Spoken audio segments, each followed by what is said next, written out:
So I'll tell you a quick little story. When I was 8 years old in the 3rd grade, that was my first introduction to who Martin Luther King Jr. was. And at the time, I listened to my teacher tell the story of his life and then tell how he died.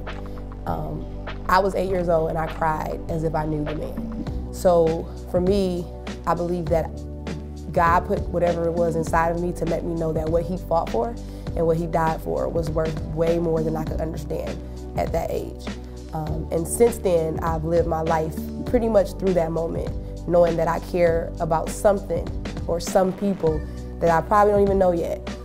So that's my meaning when it comes to, I think that describes it at best.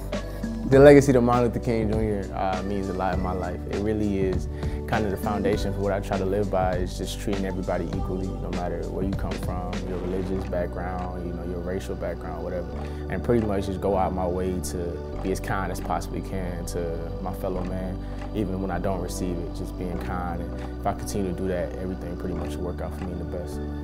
MLK Day is a very special day for kids around the country that's like me, around our age, to know the importance of the way he created a path for us, and the way the things he implemented back to where he wanted a new world for us black young men.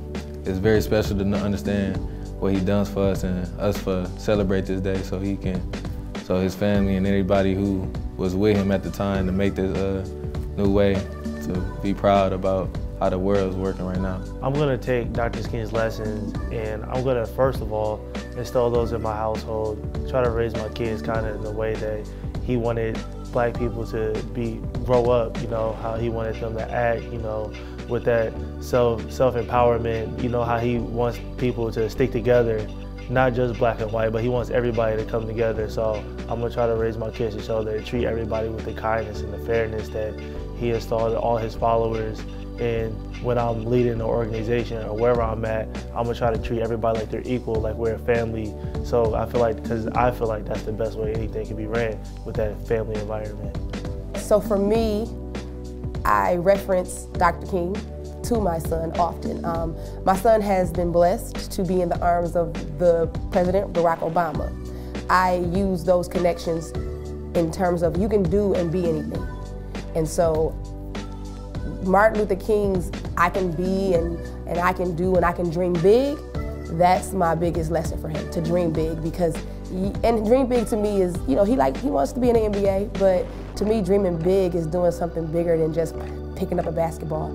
It's bigger than just allowing others to watch you do one talent.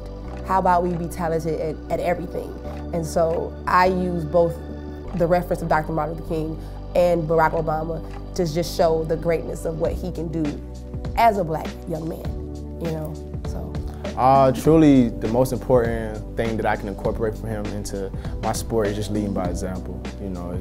He pushed the message, but that was the message he lived by. So not to contradict myself and be telling my teammates one thing, or trying to get some concept over and I'm not doing it myself. If I'm telling we got to run and we got to finish these sprints and I'm coming in last every sprint, or if I'm saying do the little things on the court and pay attention to the little details, but I'm the one that's lacking in all those areas, I can't really be an effective leader. So along with being able to effectively communicate with people and talk to them how they should be treated and motivate them in an appropriate way, I try to lead by example. My name is Lakita Gantz. My name is Paul Jackson. I'm Malik Ellison. I'm Tariq Silver. Thank you. Thank you. Thank you.